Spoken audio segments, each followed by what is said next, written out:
Welcome back to Open Your Eyes, and we're moving now into our third segment for the morning. Now, this one surrounds BELTRAIDE, and they'll be sharing with us about the Building Resilient MSME. Just in case you didn't know, that's actually micro, small, and medium enterprises. Exactly, I would say the stronghold of the workforce in this country. And in to talk to us about it, Dr. Leroy Almendarez, Executive Director, BELTRAIDE, and of course, Chris McGann, Managing Director of P.P.F, Capital and Consultant, U.N.D.P project. That's a lot of things, man. But nonetheless, guys, good morning and welcome. Good morning, Jen. Yeah. Good morning, it's really nice to have you in. Loving the colors, I've got to say. Really nice to have you in. BELTRAIDE and making sure or building this resiliency on MSMEs. And primarily, we'd like for folks to understand what are MSMEs. And we know for a fact that these are actually micro, small, and medium enterprises, the stronghold of the job force within our country. Mr. Leroy, thanks, extend John. on it for us, thanks, please. John. Many times we don't realize the importance of this sector. Mm-hmm. But when you really think about it, over 90% really of the businesses in Belize are MSMEs. Exactly. And you have spelled it out already. Yeah. And so even a survey that we did last year, for example, the response, the first response, based on the pandemic, 83% of them were from the sector, but 54% of them were from micros. That's less than four employees. Mm-hmm. But too often, when we look at the wealth, the GDP of the country, we tend to think it's from the larger enterprises. But think about the resilience that has to be built, because if all of these enterprises, and we're talking formal and informal, Mm-hmm. not only those that are registered, the informal, and this project really takes into consideration all of those. Yeah. So if this sector was to decline even further, small business closing, etc., think about the greater dependency on the public purse. I can imagine. That becomes even more of a challenge. So this project, the U.N.D.P project, and so it was based on this kind of statistics that we had this initial conversation with the U.N.D.P. Mm. And they said, well, this project is coming up. And so we put together a proposal, and the project was approved. Mm. And it is to build the resilience. But let me just give you some of the areas of the project, and then I think we could focus on the survey. The first part of it, of course, is to build a strategy, to put together a medium-term strategy. Now, there are other strategies that are being developed as well. For example, there's a medium-term strategy being developed by the government as well. What we don't want are duplication of efforts, because we don't have the resources to do so. Okay. So this project, but to find out what the needs of people are, or where we should target, you can't do that just by thinking, well, this is the problem. So we contracted P.P.F, and Mr. McGann is here and can discuss further, and to look at developing this medium-term strategy. And this will be a national medium-term strategy. We were discussing earlier that the last strategy that was developed for MSMEs was 2012. And that's how the Small Business Development Center of BELTRAIDE came about, because they were supposed to take it and run with it and ensure that these enterprises are fully serviced in terms of advising, training, and things like that. So that's the first part of the project. The second part of it is to build a virtual knowledge center. What does this mean? This simply means then that if you don't have a digital presence these days, it will be hard for you to survive. No. And so it will have opportunities for these enterprises to access, supply chains. You notice musicians can now digitize their work and get it. Yeah. And remember, they are part of it. We're talking about goods and services. Too often we focus only on goods. No, it's service driven, and we forget many times that every product produced, a large part of it is service oriented. So that's the second part of it, this virtual knowledge center. And after that is design, we also have the consultant for the development of that. We have also selected a content developer, because all of these things have to be tested. It has to serve the beneficiaries. So that's the second part of it. And the third part of it is, after that is all put together, we will select 150 of these enterprises to test it, because you must test it. Does it meet my needs? Yeah. because the end user is important. The person who's developing this virtual knowledge center has to think about the fact that a person does not fully understand how to even use a computer, for example. They have to take that into consideration. It must be simplified, that I'm able to access it. And when I access this information, does it serve my purpose? Can I interact with other businesses? Because it creates a business-to-business interface. I need to do work with you or Marlene or Chris. That should be able, I should be able to access that kind of information. So that's the third part of it. And those are the three components of this project. But remember, this project cannot be in isolation. It has to contribute to national development. So the more efficiency that is created for these enterprises and be able to have a digital footprint, it makes it even more, creates even a greater opportunity for them to participate in the economic development of this country. And clearly, you're starting off by collecting the data. Right. This is going to be a data-driven exercise. Now, Chris, this is where I want to hear from you in terms of being able to collect the information from MSMEs themselves. Very often, two things. One, they don't have the time for that. Secondly, people are concerned about giving out business data. You know, you just don't know what's going to happen with it or how it'll be used. Right. So I guess we could start from the high-level strategic development approach. MSME development doesn't happen in sort of isolation. There's an entire ecosystem that goes into it. So the data that we're collecting and the conversations we're having to inform the strategy come from consultations with a broad array of stakeholders, including and importantly the MSME entrepreneurs themselves. We're looking at the strategy from 4 angles or 4 pillars. The entrepreneur level, what's the consumer culture? What are our preferences? Do we prefer imported versus domestic or homegrown products or services? What's the business culture? Which speaks to exactly what you were asking about. Do we have a culture of disclosure? Do we have a culture of collaboration, partnership, and sharing? Those are important considerations that will drive the business and the MSME landscape. We're looking at the enterprise level. That's another pillar of this study and strategy. Do we have the capabilities, the technical skills, the specific capacities that are necessary to carry out, to execute the strategies of these MSMEs? Do we have the capital? Access to finance is always a part of the discussion. And part of the conversation is, what is the appropriate level of finance for MSMEs? Is it a bank loan or is it a type of equity investment? Those are important parts of the conversation that need to be had. And again, it speaks back to the business culture part of it. Do we have the culture of taking on partners, taking on shareholders, or do we want to go it alone? We're also looking at industry level. What's the market structure? Is it competitive market? Is it a monopoly market? Legal and regulatory framework. There's a lot happening right now to reform that part of it. I think the tax service is doing some major reforms. What's the process of registering your business? What's the process of getting environmental clearance as a small, medium, micro enterprise? These are some of the conversations. Do we have research and innovation happening that can complement what we're doing?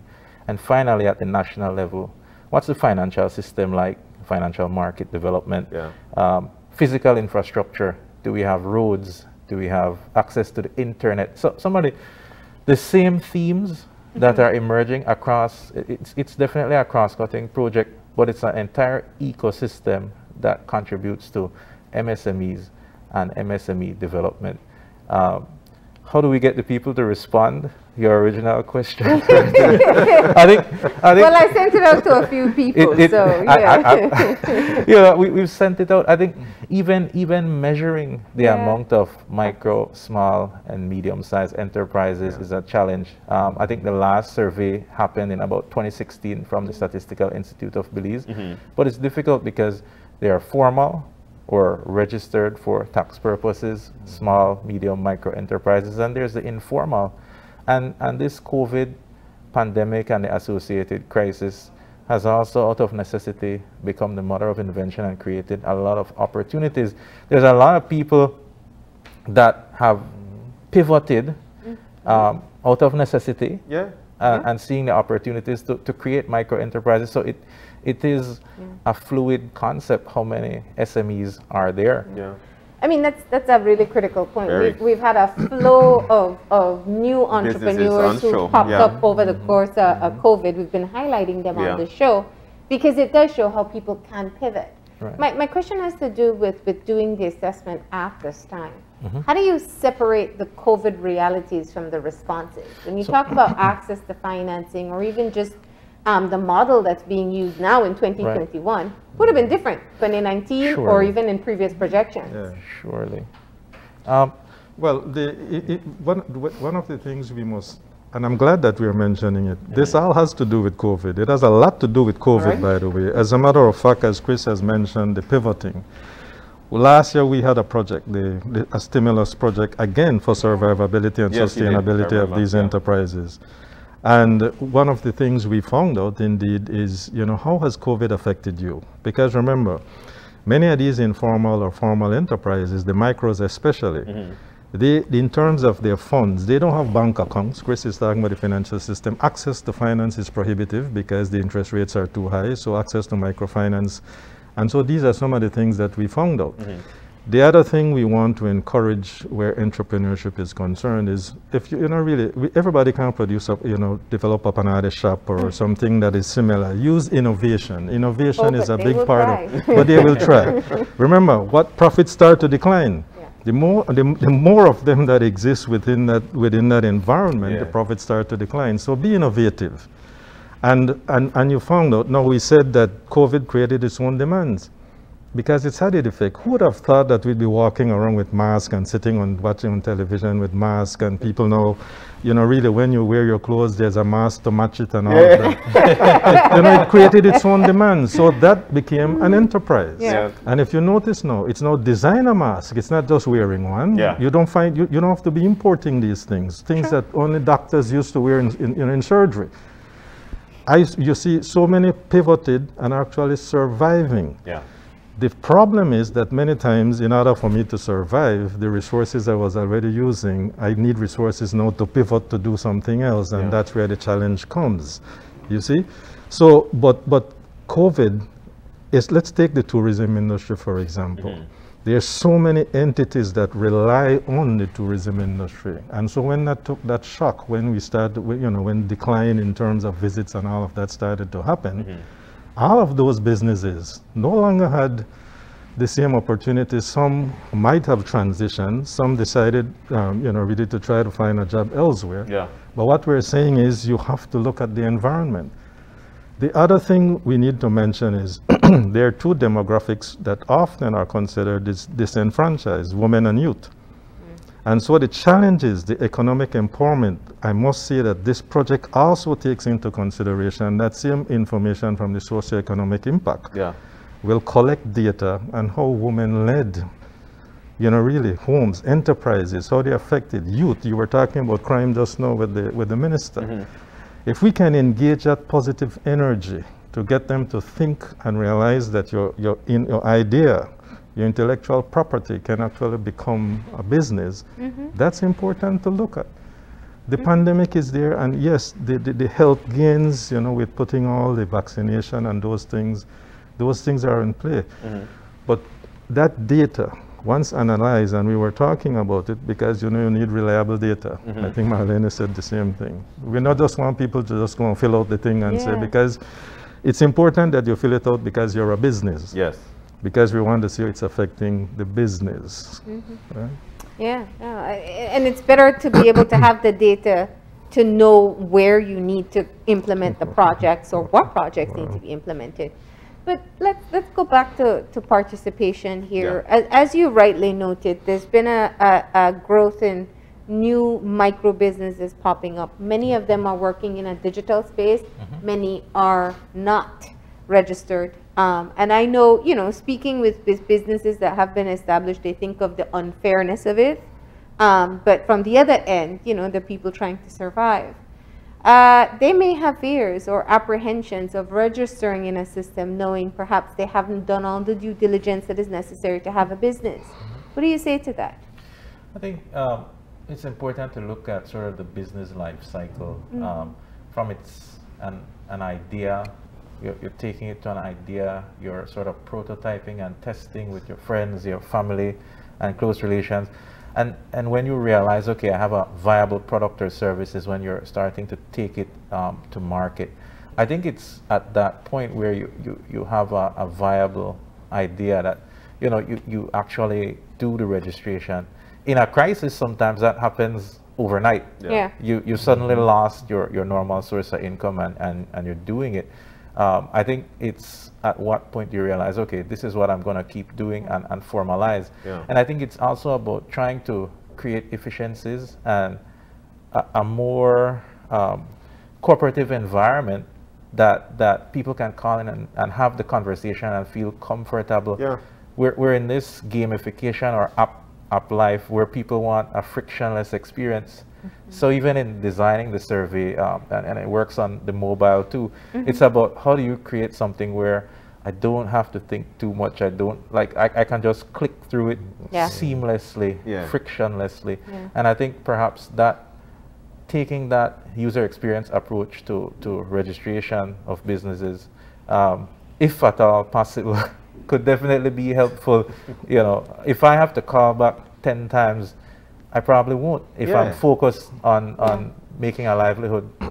Yeah. So you know, it must be easy access, especially for these businesses. And I'm feeling that getting data, especially in this survey, would make it much more better for MSMEs. So it's very important for them to take part in the survey. Right. So how can they access the survey?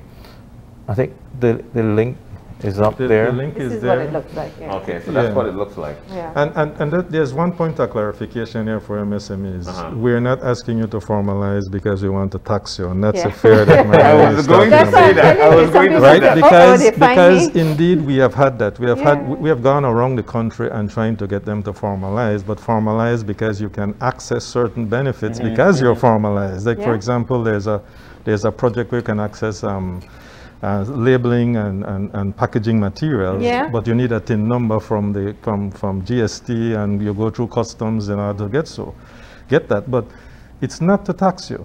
It's really to get you to understand that there are benefits to formalization. And so therefore we're not saying, because now at this point in time with the challenges of COVID, the informal sector, this is their survival. Yeah. Right, so this will collect data and it helps with decision making, but decision making is only effective if you have reliable data. Okay. So. And the data they provide, I imagine, is probably going to help for those who do choose to make the step to move to expand their business. Right. And as you said, take advantage of things. I think there's the matching grant funds that are available in different sectors. So those are opportunities to be taken advantage of. I see it does say here you can follow BELTRAIDE. I think this is Facebook, if I'm not mistaken. Yes, this is Facebook. And you also, for MSMEs, you get a chance to win $1,000. Well, there's a clarification there. Wait, what? Normally, you know, little note that says, you know, some things apply. Some restrictions apply. Right. The only restriction here is this, is that when you register, for example, if I don't have a business, but the survey is there, I just want to fill out the survey. Yeah. It will be a random selection, but once selected, you have to really be a business. Yeah. In other words, if you fill the thing out, John, but you don't have any business, then you're really sorry. So I'm just, because remember, we want reliable data, right? It's an incentive, but we want reliable data so that when Chris does his analysis, his analysis is not skewed because you have things in there with people. Then we target. You know, when you target, you want to make sure that you target those people that will truly benefit from these programs. So you've got to sign up to be able to do. Is it? Remember, if you're informal, you can be a business. I mean, on Coney Drive, right here, there are a lot of informal business on here. But I'm sure they have a phone number. You might not have a steady, you know, your location might change, but at least you have a you have a number. So we're not eliminating or excluding them at all. Or they at least have a Facebook page. Or they have a Facebook page. And the survey is open to existing formalized MSMEs as well, because most of the businesses out there do fall in this MSME category. what is the benefit? If I am, listen, I can barely sit down to update a Facebook page for my business, and you want me to sit and do a survey. What is the benefit for me? At the end of the day, we're trying to construct or build on the existing SME strategy for the country. This will inform the policymakers and the stakeholders in this ecosystem. And I think having your say and in a measured way, this is your chance to get your concerns across and to potentially influence policy development. At the end of the day, it's like we don't get fit without putting in the exercise. John was talking about that right before we came on. You exercise and you get results. In the same way, if we want to develop a vibrant SME sector, it needs the policy support and the broader ecosystem support from capital partners and other support systems, customers, market segments, etc. So this is your chance as a SME owner, entrepreneur, to sort of get your voice heard in a meaningful way in the conversation. So that is what I would say is the key benefit of it. And the chance to win the $1,000. He said that in the end. Like, And remember the other aspects of the project, the virtual knowledge center. Yeah. I mean, you will have full access to that and be able to access information and things like that, and be a part of that group who test it and when we pilot it, because this is not something that dies after this is concluded. It will be something ongoing. Believe me, if you don't have a digital footprint these days, that old normal that people knew about, that will never come back. Yeah, you're right. You see? You're right. So making this transition is a must. Yeah. And this assists you, this helps you with that. So the data helps us because it fits into the government's national MSME policy, strategy as well. So. All right. Well, you guys said it. You put some clarification there. It's very easy. You just follow BELTRAIDE on their Facebook page, and they'll tell you exactly how to sign up and how to take part in the survey. And you could win $1,000, just like the website. He knows the sales pitch, you know. Don't worry. But what's the website for BELTRAIDE? BELTRAIDE's website is belizeinvest.org.bz, but we have transitioned now to beltrade.bz. BELTRAIDE.bz. Right? So you can also get you can access the survey there. Until when is it open? I think it's October 6th. Okay. All right. So that's about somewhere around next week, which is cool. All right. Dr. Leroy Almendarez, Chris McGann, thank you guys so very much for joining us this morning and providing some clarity on what these MSMEs can do to be a part of it. Thank you very much. All right, thank you. All right, we're about to take a break. We know that you're so used to only 3 segments. Here we've got 4. We told you it was going to be a packed morning. Seafarers at the core of shipping future. That's World Maritime's that's their team for this year. We'll be talking about that when we come back.